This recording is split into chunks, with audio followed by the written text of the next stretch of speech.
me and you again. Heavens to Betsy. But as I was saying, over here on the left-hand side, you can't see it now, was the tallest deer stand in the world. And what he's hunting for is buzzards. And what he does is he goes out and get this spray-on stuff. It's called Ode to Death. And you spray the corn that you're going to throw up in the air. Is it expensive? It's not expensive at all. You can find it at any Dollar General store. I'm telling you right now, you can find it for like $5. It just comes in a spray form. You spray the corn and you throw the corn up in the air from that big tall hunting stand. And I tell you what, buzzards can smell that stuff for miles around. Are you talking about that tower over there? Well, there's one over there too. I thought that one was the tallest one in the world, but that one could be the tallest one in South Georgia. But anyway, what? That's a radio tower. Well, that's what they say it is. But if you climb that tower, you can see for miles around. I'm telling you, if you throw that corn, there might be one over there too.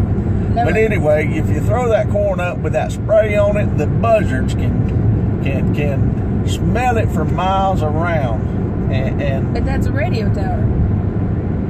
Well, I didn't see no radios up there when I climbed up on it. I just used it for a hunting stand. So, but anyway, when the buzzards get close enough, because the corn is so nasty, it just lifts itself off of the ground. It don't even fall to the ground. It just keeps circling the stand. And the buzzards just swoop in and start chewing on that corn with their big old teeth. They don't have teeth. You've obviously never met a buzzard up close. Well, there was this one time I was married to this man. Oh. Anyway, was his name Buzzard? Call it whatever you want. But sorry. We'll call him Buzzard Joe. So,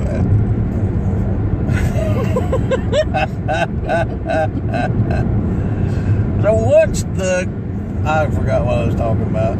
Oh, you're talking about the teeth on the buzzard. Buzzards. Once the buzzards start swooping in close enough, what you do is you jump off that tower and you jump onto the buzzard's back. Because it's illegal to shoot buzzards in the United States. It is.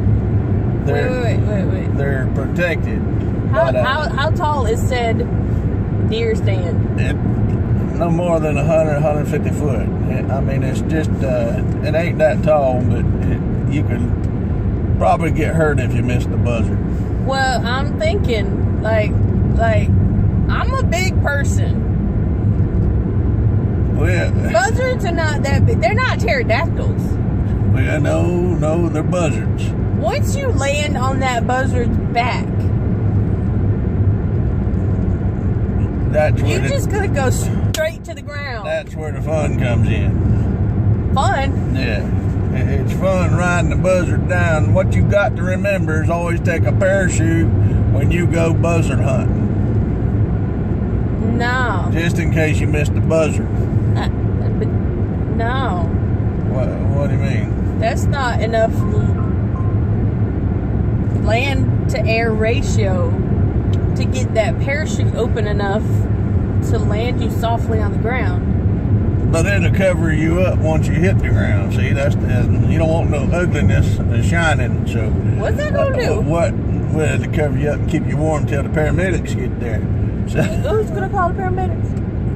Well, somebody might. You know, the Buzzard Society of America always makes sure that they keep a watch on them tires. I mean, them stands, them buzzard hunting stands.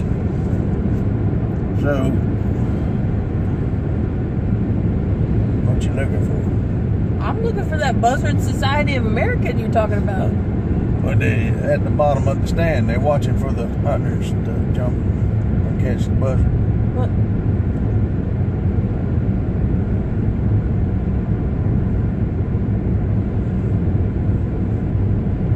But once you got the buzzard, I'm telling you, you can grab them around, because they got some sharp teeth, I'm telling you, they'll bite your nose, slap off your face. You got to make sure you grab them around the neck and you clamp on to his beak there so that his teeth don't reach around and grab your nose.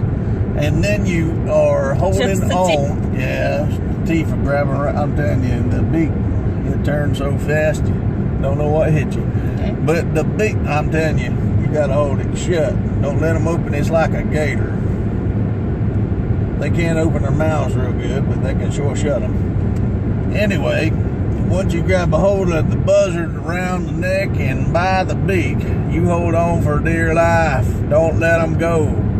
Because if he sees any signs of weakness, he's going to take off, and you're going to be falling to the ground without your Look, buzzard. you're going to fall to the ground anyways. But that's not the point. You got the parachute. And as big as you are, there's no way he could escape. What was that song you were trying to Especially if you on top of him. What was that song you was trying to sing a while ago? Trampoline? Yeah. Yeah, it'd be like, that's why I got my belly. trampoline. My belly is my trampoline. So when I hit the ground, I just bounce back up on my feet and go running, because you don't want to get caught by the law hunting buzzards. I mean,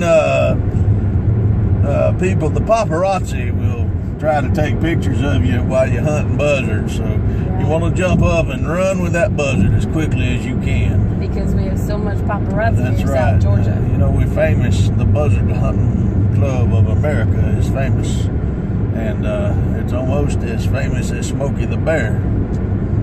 And I know that you ain't never heard of it because you hadn't been in this region of America where it's most popular. Right. But, you know, stuff like Fire Ant Festival and Wild Chicken Festival. A lot of people ain't never heard of that before, but they still have it every year, I'm telling you. The Buzzard Hunting Society of America is at least 50 strong, and we are pretty famous, and the paparazzi will come. Well, we have to say 48. I remember Jim Bob and Luke, and they had a terrible accident. They missed the buzzard. So we 48 strong. What happened to them? If you count Joe, he's in the hospital with a broke leg. He's not What happened to them? They missed their buzzards. That's what I'm trying to tell you. They jumped, and the buzzard was slicker than they were, and they missed the buzzard, and they landed wrong. And well, anyway, we're at least 47 strong here in South Georgia, and I'm telling you, we are most popular. When you join the club, the first thing you got to do is go out and find one of these tall buzzard radio tower. It ain't. I've never seen any radios up there. I'm telling you, there's no radios. Anyway, you go up and you jump the fence and you climb this tower. I think that's what happened to Bill Bob or Jim Bob, his brother.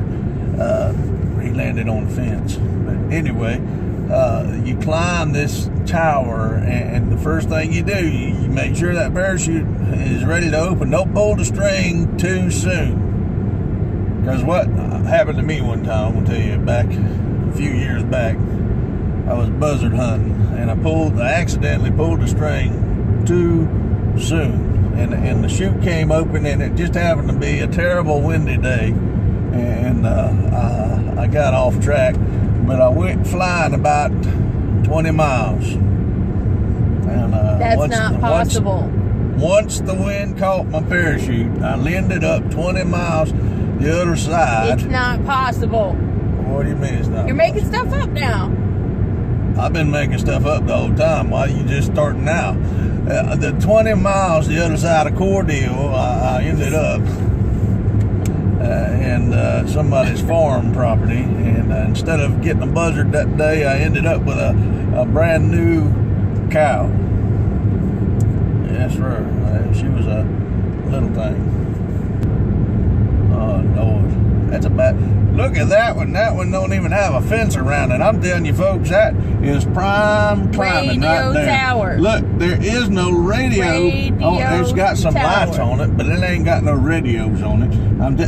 There is a fence. Never mind. Never With seen tall one of them. grass, I couldn't see. That's why you know you're not supposed to climb them, because you got a fence around. Well, that's a pre-exercise event there. You get to climbing the fence, and you get your muscles ready to climb the tower. That's all that Like is. a warm-up? It's a warm-up. That's right. So when you climb over the fence, you're ready to climb that tower. I'm telling you.